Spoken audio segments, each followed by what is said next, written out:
How you doing, YouTube? Matt with Massive Beer Reviews, back to yet another review. A little bit of a new brewery, hazy IPA, hopeful goodness, in the form of Nod Hill Brewing. It is their Stormfield India Pale Ale. Nod Hill. Never had anything from these guys. I've heard of them because they did a collab with used to be semi-local brewery to me, the North Brewing, up in by Binghamton, New York. They're in Endicott, New York, which is just outside Binghamton. And I live in Northeast PA, so they're about 40 minutes away from me. Now I live in Jersey. Just moved down here, and yeah, that's the only thing I knew about them, to be perfectly honest with you. But my buddy George, on my wedding day, actually, they were doing a can release, and he's like, I'm just going to drive up there and then before the wedding and bring beer back. Because that's what George does. He went up there, ended up picking some of these up, so thank you very much, brother. And, yeah, let's give it a whirl. So what do we have here? Brewed in Ridgefield, Connecticut, Nod Hill Brewery, Stormfield India Pale Ale. Please recycle. On the side here it says, now and then we have the hope that if we lived and were good, God would permit us to be pirates. Mark Twain. On the back here, just a few miles from our brewery is Stormfield, the state where Mark Twain spent the last years of his life while the original house burned down in 1923. 160 acres of forest, hill, and meadow remaining to enjoy through a network of public hiking trails. I read that really badly.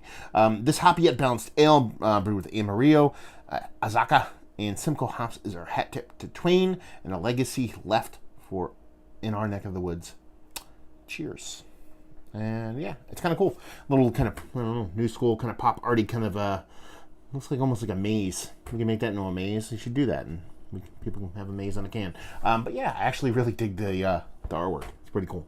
And, all around it's kind of like, it's not minimalistic, but it's minimalistic in the way it's drawn, but the styling is pretty nice. His nostrils look weird, like it's, I don't know, overanalyzing. Let's dive into it. How about we do that? So, Nod Hill. Like I said, no idea what I'm going to get here. I did have some of their beers. I don't think I had this one. I think this is very busy at my wedding. And I don't think I had this one, but I had another one from these guys. So, hopefully, she shows and proves. Piggy finger. Infinite creaminess up top. Nice kind of weird kind of like cauldron-looking bubbles. Cauldron? What am I, a witch or something? I don't know what the hell's going on. On a very off-white kind of head. Infinite creaminess. Pretty uniform bubbles throughout. She's got that haze, baby. You know? Look at her. She looks like a big, hazy New England-style IPA. So you can get a nose on her.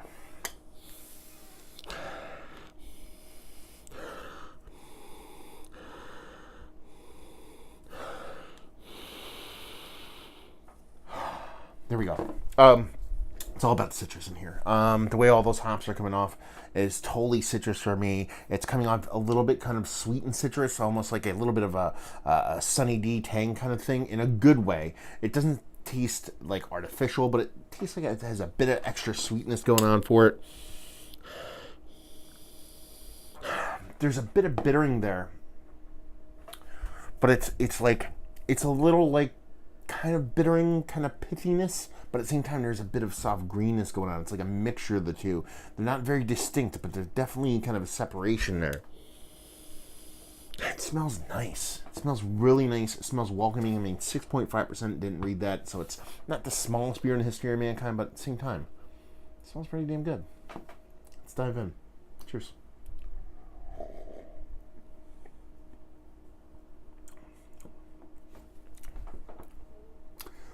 That's tasty. A bit of a nice kind of crackery with a touch of kind of nutty kind of malt vibe to it on the back. Not big. It has this nice big creamy, soft, water nerdy kind of vibe to it. The hops definitely come off more bittery than fruity and sweet. You're definitely getting that soft kind of, pithy green kind of generic bittering. It's nice. It's just not super distinct.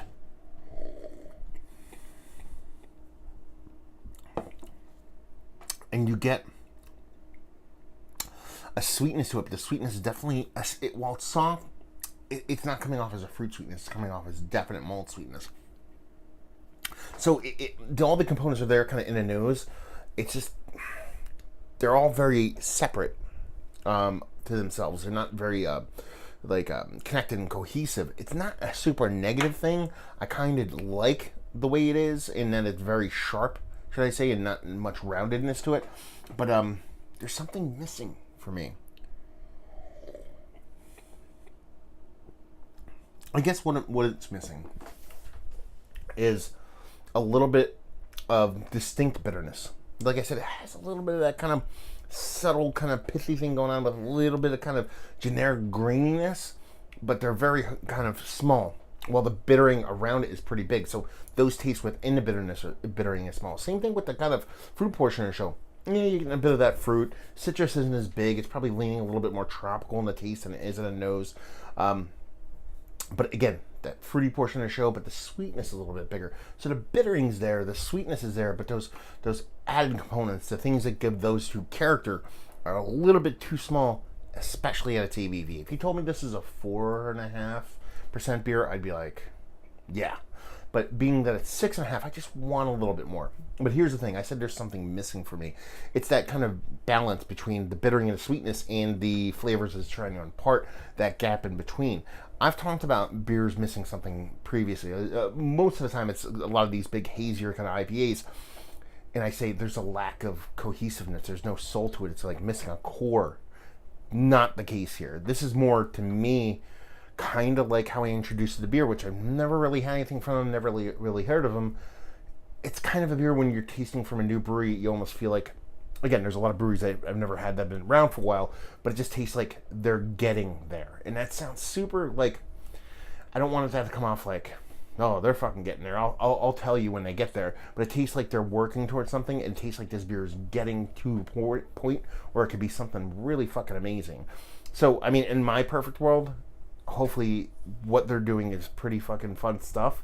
With this beer that I'm having, I just want them to hash it out a little bit more. I want them to kind of dig there, grab some of those flavors that are in there from both ends of the spectrum, the sweet and the bitterness side of things, especially from the hop side, and just bring them up a little bit. I don't want a 2x4 to the face. Sometimes that's nice to have, but I feel like there's a bit more in there that can be hashed out. It's a tasty beer, though. I mean, as a first introduction, again, I had one of their beers at my wedding. There were quite a beers had last night, so I'm not going to sit here and I remember every nuance of the one I had. So I'm going into this saying this is kind of the first beer I've had from these guys. I like it. It's tasty. I taste potential and growth in there. And, yeah. I like the way it goes.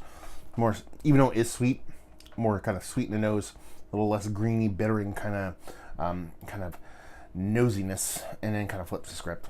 And gives me enough bitterness, balance off that sweetness. Although that sweetness is malt sweetness is a little bit bigger. I think people who kind of like the juicy stuff would like this. But again, I think there's room in there for a little bit more. Let me squeeze it out of there. That's just me. So there. Let's cut to the chase. Let's talk about it. It's one of the better IPAs that I've had as of late. No. Definitely right on the edge there. It's probably on the edge of it outside looking in. It's not a kind of knock on this beer. I've just had so many, and I put some into that kind of better category. Got to cut it off somewhere. I can't say everyone's great or every beer is great. That doesn't do any service to you or anybody out there. But it's tasty. It's one of the more. Let's put it this way. How do I want to spin this? It's one of the more funner, better. There's 3 ers in there, by the way. First foray into the hazy IPA set I've had. I'm not saying this is the first time they've done this beer. I'm saying it's the first foray for me getting into a brewery that is new to me. It's one of the better ones of somebody I'd never really heard of before. If that makes any sense. Value availability. No idea. George went up there. He got a couple, 2 tree cans, so maybe he'll chime in there or somebody else up there and not Hillway and leave you with, if you like what we like, this. I feel like hazy IPAs. I don't want to be that simple about it, but that's kind of where this lands. It's tasty. I would pick this up if I were you, if you're out there searching for new breweries, wanting this kind of hazy New England style stuff. If this is what you're looking for, if that's what you like and that's what you're looking for, this is going to foot the bill. It'd be cool to taste this beer and then revisit it a couple, months or years down the road and see where it ends up landing, because I could see it turning into something pretty fucking fun. So there you go. Another review in the books. Hopefully you guys enjoyed it. If you didn't, anywhere in between, down there, stuff and things. Massive Beers, you type that into Google. You find me doing social media stuff. Beer Massive, you type that into Google. You see me doing the podcasting stuff. And there you go. So hopefully you guys enjoyed the review. Hopefully you're enjoying this little hazy jam right now. And hope to see you next time. Cheers.